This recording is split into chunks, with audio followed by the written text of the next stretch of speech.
policies have been very successful, and so we're going to continue that in the future. I don't know how I got on that subject, but are there any more questions? Yeah, there's one more. Question from Prasad. Babaji, this is Prasad from San Jose. Haribo. Oh yeah, you asked a question the other day. My question, why is the memory of previous lives diminished upon birth? Can we access prior life memories like acts that caused prarabdha karma whose results we reap now? Why would you want to do that?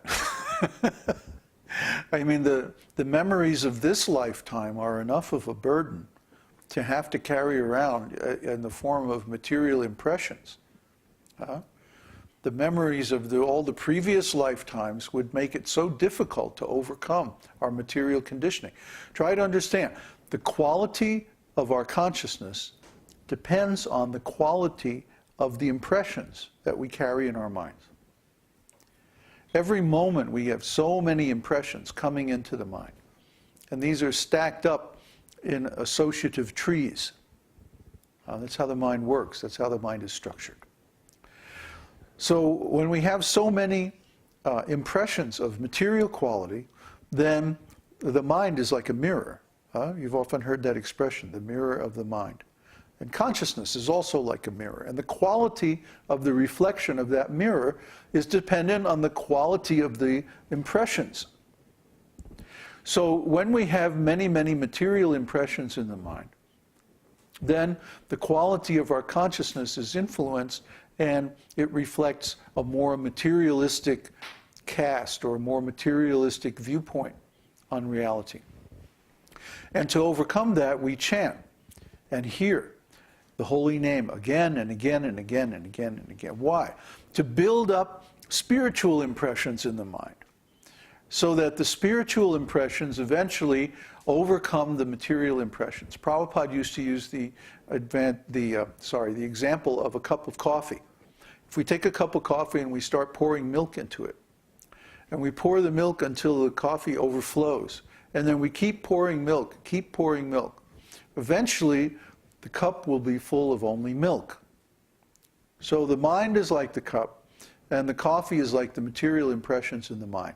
So if we keep pouring spiritual impressions, which are like the milk, then eventually the mind will be full of only spiritual impressions, and our consciousness will be influenced in a very beneficial way. So this life, we already have so many material impressions. Imagine if we also had all the impressions from previous lives. Why do we need to know the source of the prarabdha karma? Prarabdha karma means the karma that is due to fructify in this life.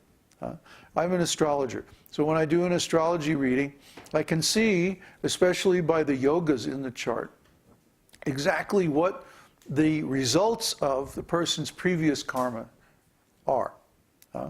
So just by looking at that, I can tell, are they basically a pious person, or are they basically a materialistic person, or what kind of a consciousness they have by the residue of their previous activities. It's very easy to see if a person is basically pious, spiritual, or materialistic just by looking at their chart. Very, very few indicators that can figure out in a minute or two whether the person is basically spiritual oriented or not. And this is because the configuration of the chart, and especially the yogas in the chart, show the prarabdha karma. How much is material, how much is spiritual, how much is auspicious, how much is inauspicious.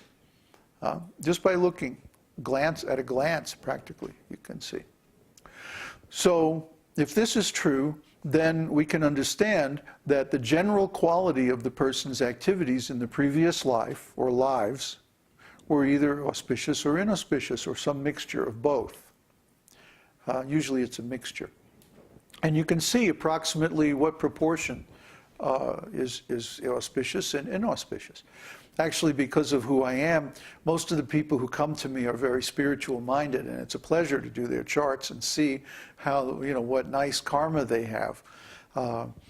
But there's also people who have really bad karma in their charts, very inauspicious yogas and stuff like that. And those are due to their bad previous activities. So you can more or less guess, you can more or less understand just by looking at the chart, or without looking at the chart, just by looking in your mind, you can understand what type of karma or what type of impressions or what type of activities or results of activities that you bring into this life with you. So that tells you what quality those activities were. You don't need to know the specific activities. It's just like when you get your bank balance at the end of the month. You see, oh, I had so much income and so much expenses, and here's the balance. You don't need to know the specific expenses, although you can inquire into it and get an itemized statement if you really need to. But that's overanalyzing. You see, if you had to go into every bit of karma in your chart and analyze, well, what was the cause of this, what was the cause of that, in the previous life, that would just add to our materialistic burden. We want to lighten that burden. We want to dissolve those material impressions. And the best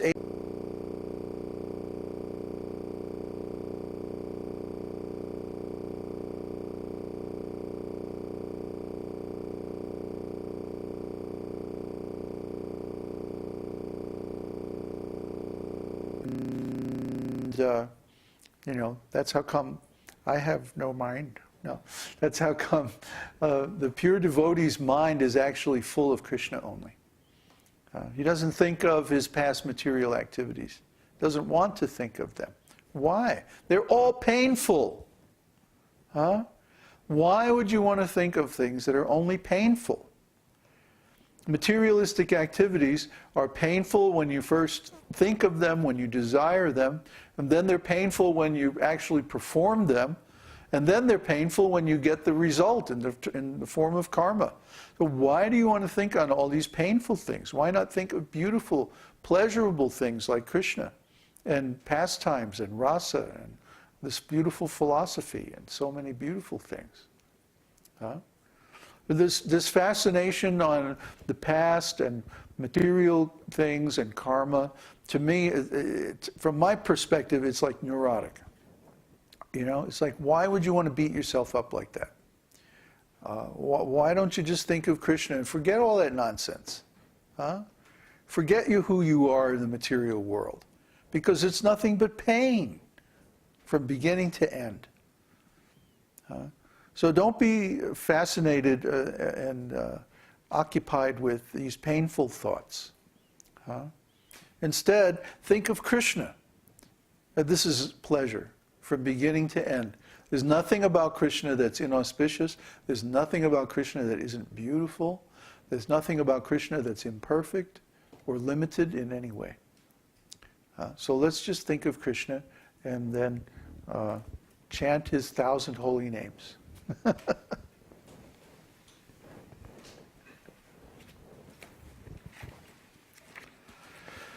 Krishna. Okay. So that's it? There's no more questions, huh? Yeah, that's good. We lost connection for a minute. Oh, okay. It's back now? Yes. Okay.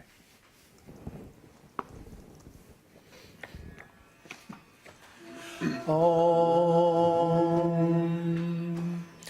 Shri Vaishampayana Uvacha Shrutva dharmana sheshena pavanani cha sarvashaha Yudhishthira shantanavam purareva bhyabhashata Yudhishthira Uvacha Kimekam daivatam loke kim vapyekam parayanam Stuvanta kankamarchanta prapnuyurmanava shubham Ko dharma sarvadharmanam bhavata paramo mataha kinchapan muchyate janturjanma sansara bandhanat.